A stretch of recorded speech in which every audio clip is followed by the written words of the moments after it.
Bonjour, c'est Mélanie. Aujourd'hui, j'ai envie de scraper des vieilles photos, des photos souvenirs de l'époque où je montais à cheval. Donc voilà, j'ai retrouvé ces photos, j'en ai des petites également.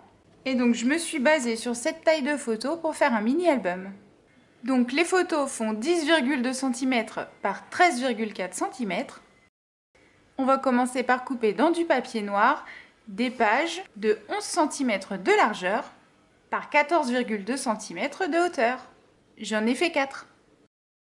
L'avantage de ce format, c'est qu'il est un tout petit peu plus grand que nos photos. Et donc quand on va venir mettre une grande photo sur la page, ça va mater la photo directement. Donc c'est super joli. Donc pour faire en fonction de vos photos, vous prenez la taille de la photo et vous rajoutez 8 mm. Comme ça, vous aurez un bord de 4 mm tout autour.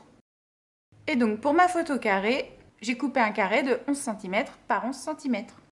Alors j'ai commencé par coller mes photos sur mes pages. Donc j'ai mis une grande photo par page. Maintenant, je vais choisir l'ordre dans lequel je vais installer mes pages dans l'album. Et j'ai un papier qui est resté tout seul, ça sera la couverture. Donc, la première page. Voilà. Ensuite, je vais mettre la petite. Et celle-ci en dernière. Voilà, grosso modo, comment se présentera l'album. Et donc, sur les pages où on n'a pas de photos, on va venir coller des morceaux de papier de la taille de nos photos. Donc là, j'ai coupé mes papiers à 10,2 cm par 13,4 cm. Donc celui-ci, je vais le mettre sur ma couverture. Et donc ainsi de suite, vous placez vos papiers, vous pouvez les coller directement. Alors voilà comment se présente mon album avec les grandes photos collées plus les papiers. Donc la couverture sera comme ça. À l'intérieur, on a une photo avec un papier en face. Voilà la page suivante. Vous voyez que j'ai utilisé un combo beige, vert et noir comme les couleurs de mes photos. Et donc les petites photos viendront agrémenter les pages restées vides, mais on les collera tout à l'heure en même temps que de la décoration. Donc pour le moment, on va s'occuper de relier les pages entre elles. Pour ça, c'est tout simple, on va utiliser des anneaux de reliure. Alors, soit vous utilisez des anneaux simples comme ça, soit il existe des anneaux qui sont reliés entre eux.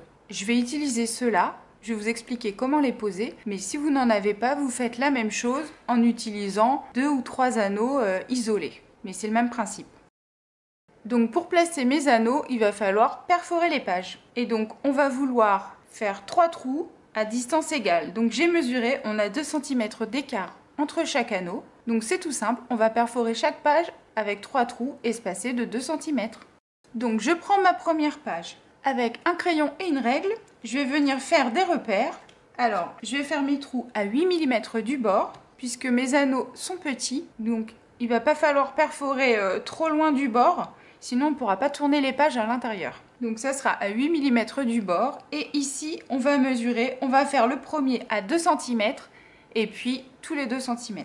Donc on fait un petit repère à 2, 4 et 6 cm.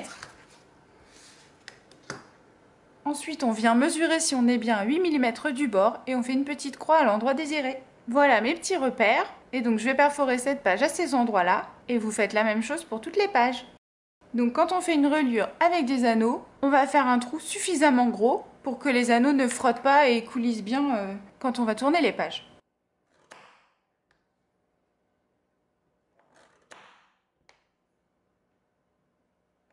Et voilà ce que ça donne.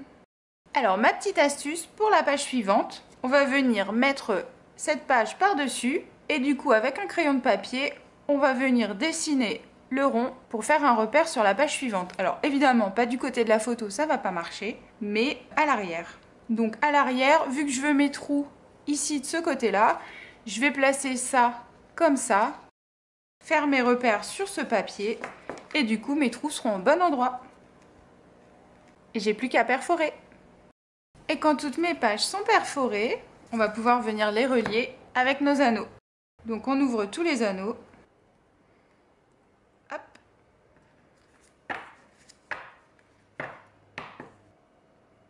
Et si vous avez bien travaillé, vous voyez, ça passe tout seul. Et c'est plus facile à fermer qu'à ouvrir. Hop. Donc voilà. L'avantage des anneaux attachés, c'est que les pages bougent beaucoup moins en fait.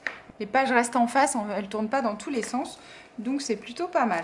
Et donc maintenant que la structure est terminée, on va pouvoir venir mettre les dernières petites photos, ainsi que des embellissements et faire une jolie présentation sur la couverture. Voilà, je vous montre mon mini-album terminé.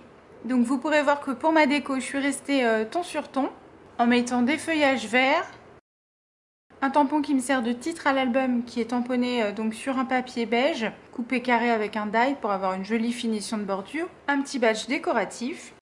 Et vous voyez qu'ici, au niveau des anneaux, j'ai attaché des petites ficelles pour avoir un petit côté sympa. Donc vous pouvez mettre des petits morceaux de ruban. Si vous avez des petites breloques aussi, vous pouvez les attacher et les faire pendre ici, c'est super mignon. Donc voilà pour la couverture. La première double page se présente comme ceci. Donc j'ai voulu une déco assez sobre. J'ai mis quelques mots comme ça découpés avec des dies dans le papier noir pour faire rappel de la structure de l'album qui est noir. Et puis voilà, toujours dans des tons très pâles qui restent assortis aux couleurs des photos. Donc j'ai fait des motifs de rose un peu partout dans l'album. Voilà la page suivante, toujours sur le même principe. Ici on a une page plus petite, toujours en restant dans mon combo couleur noir, beige et vert, et avec une petite pointe de rose pour apporter une toute petite pointe de couleur. Et là encore une déco très sobre ici. Voilà, mon petit album est terminé. J'espère que ce tuto vous a plu et vous a donné des idées. Vous retrouverez la liste du matériel nécessaire sur le site de La Fourmi Créative. Et moi je vous dis à très bientôt avec de nouveaux tutos.